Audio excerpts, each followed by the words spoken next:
So just like the price of a banana, you can let the banana price move. So, hey, more people want bananas, fewer people want bananas, more supply of bananas, less supply of bananas, more supply of money, all that stuff that affects the price of bananas. Some French farmers on strike, the price of banana goes up. You can let it move or you can fix it. Fixed exchange rates are price controls. That's what they are. So there's this fight among people who, like me, are free market economists that say, oh, fixed exchange rates provide stability. No, they don't. It's fake stability. If I never let the price of bananas move, it looks like stability. But, you know, things are still changing behind the price of bananas. People want more bananas, they want less. Bananas get more expensive, they get less expensive. Farmers are switching to or away from bananas. The weather's changing, all that stuff. You're just pretending there's stability. It's like this. The price hasn't gone up, so it's fine. No. It's the same thing. It's the exact same thing with fixed exchange rates. So fixed exchange rates are just price controls. They don't provide stability. They don't do anything positives, really, except in a case, possibly in case of short-term, in case of a crisis. Now, does that mean that floating exchange rates, where you let the price of the currency move, just like we normally let price of bananas move, are a market exchange rate? And the answer is no. And I already told you why. Who wants to answer my question? Why are floating exchange rates not market-determined exchange rates? They're market-influenced.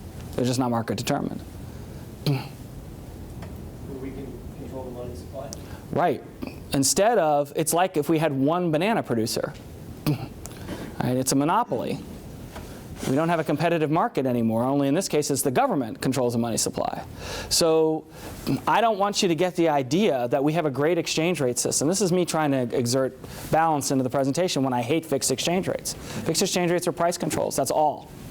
Just like controlling the price of bananas. Don't get confused by anything else. Doesn't make any sense. Doesn't do anything but hide your problems.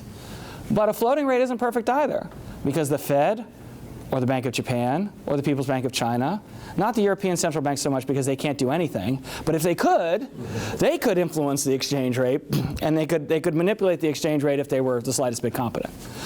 So floating rates don't get rid of the problem. They're better than fixed rates, but people who have problems with exchange rates, there's still a problem with exchange rates because governments can act to be predatory against their own people, conceivably, but usually against other people.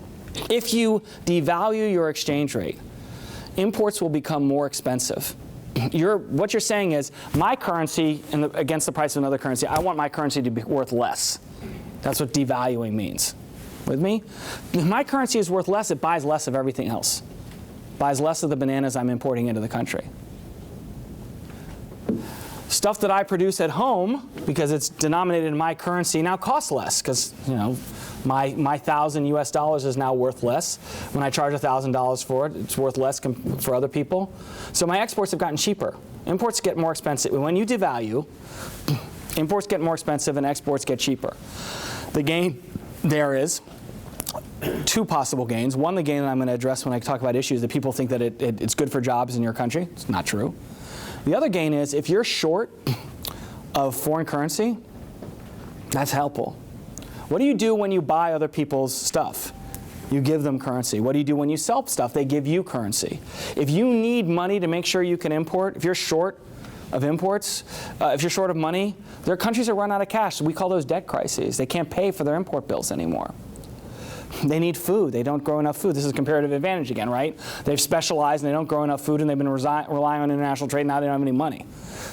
In that situation, devaluing makes a lot of sense, because you need to protect yourself. You need to make sure you have enough money to buy oil or food or whatever it is that's really important of your imports.